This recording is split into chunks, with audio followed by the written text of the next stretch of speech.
and welcome to another episode of Chev's Garage. You might be wondering, if it's almost May in Texas, why is Steve wearing a hoodie? Fantastic hoodie, as it is. Well, we ran the air conditioner all week long because it was hot, and now a cold front has moved in and it's cold in the shop. So I'm wearing the hoodie today. What we are working on this week is a beautiful 2009 Polaris RZR 800. And it is completely up on blocks right now. Customer brought it in and said that the brakes need to be bled and steering was not aligned. And you might be wondering, why is it so far taken apart when that's all that you need to do?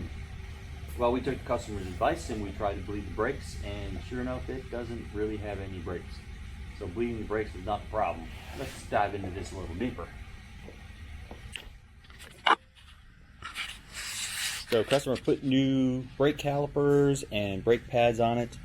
The problem we were finding, let's see, brake calipers, new pads, they were still using the old brake rotors, and they are just glazed over, rusted, nasty.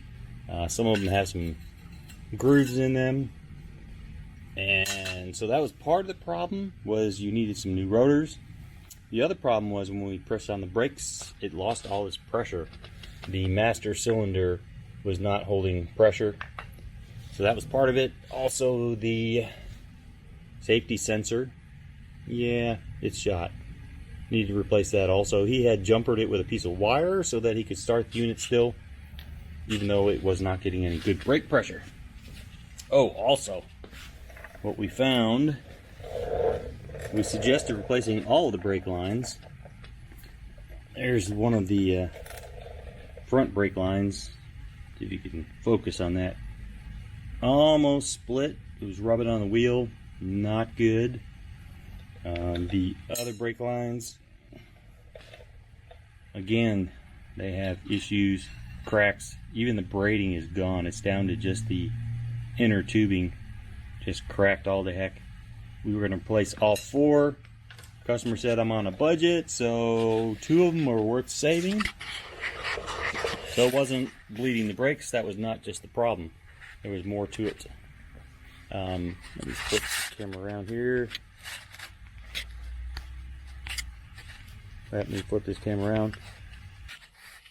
So customer said it just needed to have the brakes bled, but we weren't just trying to sell French fries with their Happy Meal. We found there were other issues, like the brake rotors themselves and the master cylinder, brake lines. A lot of things need to be fixed. So sometimes it pays to have experience. Customer actually worked on this for quite a while and said, I just can't get the brakes bled right. Well, that wasn't the problem. It wasn't bleeding the brakes. It was the other stuff that needed to go with it. And when we were test driving this thing, we also found horrible clutch noise. So it turns out the bearing inside their clutch is just like locked up and grinds and was not good. And that is actually the original clutch from 2009. Secondary clutch is fine, no issues with that. The belt has lots of glazing on it. It's not in bad shape, but we're going to go ahead and replace that belt anyhow. So new clutch, new belt, new rotors, some brake lines. Then we'll get this thing bled. Also the new master cylinder. So sometimes, you know, customers come in and say, hey, I just need a couple things done real quick. And we go back to them and say, yeah, I don't think so. I think there's a lot more to it. And, you know, just from our years of experience, sometimes it's not that simple. We're not just trying to sell you French fries. There's more to it. So that is today's project. Here, I'll show you around the shop. What the heck? We got time. Got a Sportsman 500 in here. Customer claimed that it did not shift into gears, wouldn't go anywhere. Well, the belt was totally fried.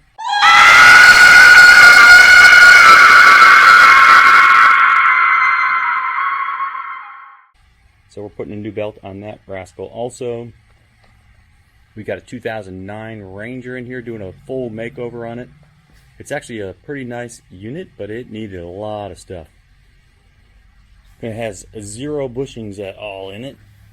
Like, front end. Yeah, that's not good. Lots of stuff shot. Rear end was just as bad. So there were 0 bushings in the whole thing. Getting that fixed up. And we have a 1995 Sportsman in here. This thing actually was in great looking shape, but it hadn't been ridden in 12 years, I think it was. So that's getting a full makeover. New carburetor, bunch of new parts in that. Got a dirt bike we're working on here. Yamaha Kodiak. So a little bit of everything in the shop these days. But we'll get them all fixed up and all will be well. So that is today's message. If you think there might be some minor issues with your unit and your service advisor like Chev's Garage comes back and says, nah, you need a lot more than that, sometimes it really is true. It's not because we're just trying to sell you french fries. Anyhow, signing off for now. Peace out.